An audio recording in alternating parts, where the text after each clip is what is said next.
GIC back in Denmark, they organized the competition in collaboration with Industriens Fund and Digitaliseringsstyrelsen. And this was about solving a problem for 500,000 people in Denmark, which is about 10% of the population within 5 years.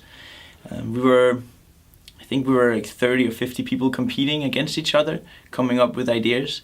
And I turned out to be the winner of that competition, and then ended up by having an opportunity to go to Singularity University. Very simple. When people have a heart attack, which happens all the time, then when someone calls 911 in Denmark, it typically takes about 10 minutes for an ambulance to arrive.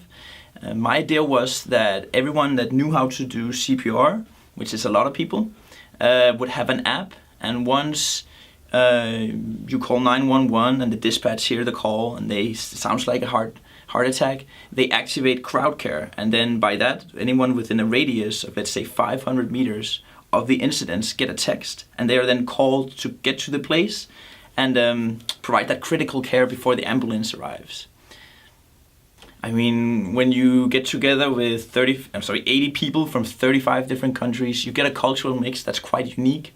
And then you stuff them into a military base in the middle of Silicon Valley at NASA to learn about the most amazing technologies in the world from some of the leading experts for 10 weeks. Is kind of mind-blowing. For me, that meant that I had an opportunity to really dig into some of the most powerful technologies. Think robotics, artificial intelligence, biotech, or space technologies, and then start thinking about how can I use these technologies to solve really, really big problems, and have an opportunity to spend 10 weeks and just set your mind on a learning process, and start using that mind shift to really solve big problems is something I feel so lucky that I got the opportunity to do. I'm leading you on to this question, but you feel like the GIC changed your life? Yeah, I mean, of course, it changed my life in the sense that I am completely dedicated towards a single goal, solving a problem for a lot of people. And basically that means that I decided to move to another country, stay there, and go full frontal on an idea. I think when you kind of think of GIC and Singularity University as a place where you try to solve big problems, this also changes your mindset. And this is important because I've been working with a lot of technology companies back in Denmark, and I see way too many companies making another deal site, making another app to connect with hotels, making another little note reminder thingy that basically solves nothing for anyone, at least very small problems. And once you get into this mindset of like using technology to solve big problems, you start seeing it's really not that different if you're trying to solve a problem for 1 billion people and you're trying to do it for 1,000 people. You're going to go through the same processes, the same learnings, but the outcomes are so much bigger and the impact is so much bigger that's just like, I'm never going to go back to that. What was your project in the GSP? So my project is one that I did together with 5 other people that we started with that issue, and I ended up by doing it with one other girl, Soren, also a Danish girl, who I'm now building the company with.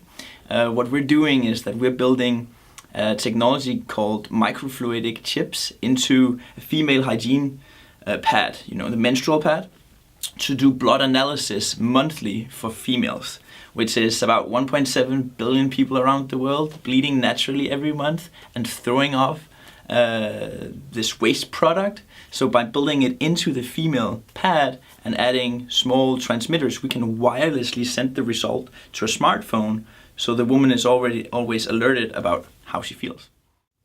Pre-screening, like early detection, I guess? Yeah, early detection. I mean, we kind of see 3 areas where we can work. We can do prevention, which is about essential biomarkers like minerals or vitamins. We can do early detection, stuff like STDs or other things where you want to detect the disease early. Or we can do disease management, which is basically once you have a disease and you need to have your blood work done every now and then we can make that happen in a more natural way without changing the behavior of the women.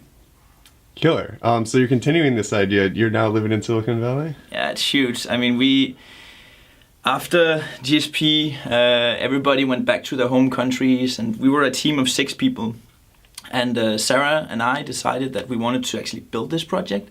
So after being home for just a week, we made the decision, and a week later, we were back in Silicon Valley pursuing this idea. Now, would you say, the graduate studies program gave you a bunch of connections in order to make this happen? Of course, it gave a number of connections. I mean, the faculty and the people around SU are super helpful connecting to people. But if you are an entrepreneur, which Sarah and I and the other guys were, we, understand how it works to channel and find the right experts in our field. But with having SU on your back, you were represented by an organization, again at NASA, that kind of give you a leverage point to get into speaking with pretty much anyone you want to speak to. How was the GIC experience? Was it fun? Did you have a good time? Yeah. Going to the event? Yeah, there was a ton of fun. I mean, when you stay at the university and you're with all these different people, we're great at self-organizing as well. So we would do culture nights where Europe would have like a big party, or Latin America, or the rest of the world, I think, was a theme. So in general, it's a mixture of like highly professional people that's like trying to do something extraordinary, and then mix it up with fun, where basically it's like a lot of people just like really curious and trying to get the best going with each other. So you learn a lot and you have a ton of fun, which is like, I think, what most people want. A lot of people think the problems in the world are like too big to even like comprehend. And you can't fix a problem that you don't know anything about. So that's why it's kind of all over the world, I think. Yeah. So maybe expand on that a little bit. It's true. I mean, once you start looking into some of the world's biggest problems, you start realizing that yes, they are big problems, but once you start narrowing them down and start getting into the core of the problem, you start realizing there's actually solutions around. Those solutions might not be easy to start seeing, but if you focus hard enough on the problem and hard enough on the people that's dealing with the problem, the solution itself will emerge out of there. And having, the opportunity to work with technology to try and solve these problems will give you new angles and insights across intersections to invent new ideas and take new approaches to solve these big problems. And then you start realizing, yes, they're big problems, but they're also solvable. Well, basically, exponential technologies are important to solve the world's biggest problems because the price and the speed at which these technologies becomes available is dropping really, really dramatically. At the same time, the efficiency are improving. So if you start using those factors, the doublings, and you start forecasting and you start seeing, well, if a computer becomes this fast and this cheap in 2016, what can I then use it for? So basically you can start forecasting and thinking about what's lying just around the corner and how can I use those technologies to solve really big problems. I mean, when you're talking about solving a problem for, let's say, 1 billion people, that's 1 billion people that have a problem and thereby a need. And every time you're talking about a need, typically someone wants to pay for it. So yes, you can solve really big social problems, but you can also make a very, very profitable business when doing so. So this is not just about doing something for good, this is also something built on market terms, because that's basically the only way a company and a product can survive in a market-driven world.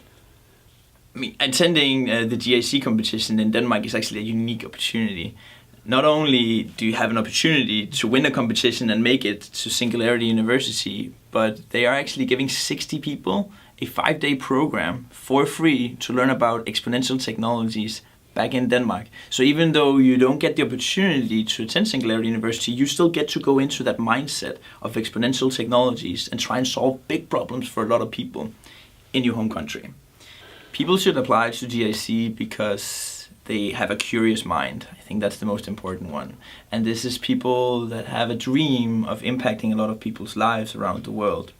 I think it's pretty obvious why they should apply, because if you win a home competition, you get a free scholarship to study at an amazing place in the middle of Silicon Valley with amazing people from all over the world for free. If you want to know more about Singularity University and the Danish competition, you should go to danske ideer.nu, and there you will learn more about Singularity University and the competition.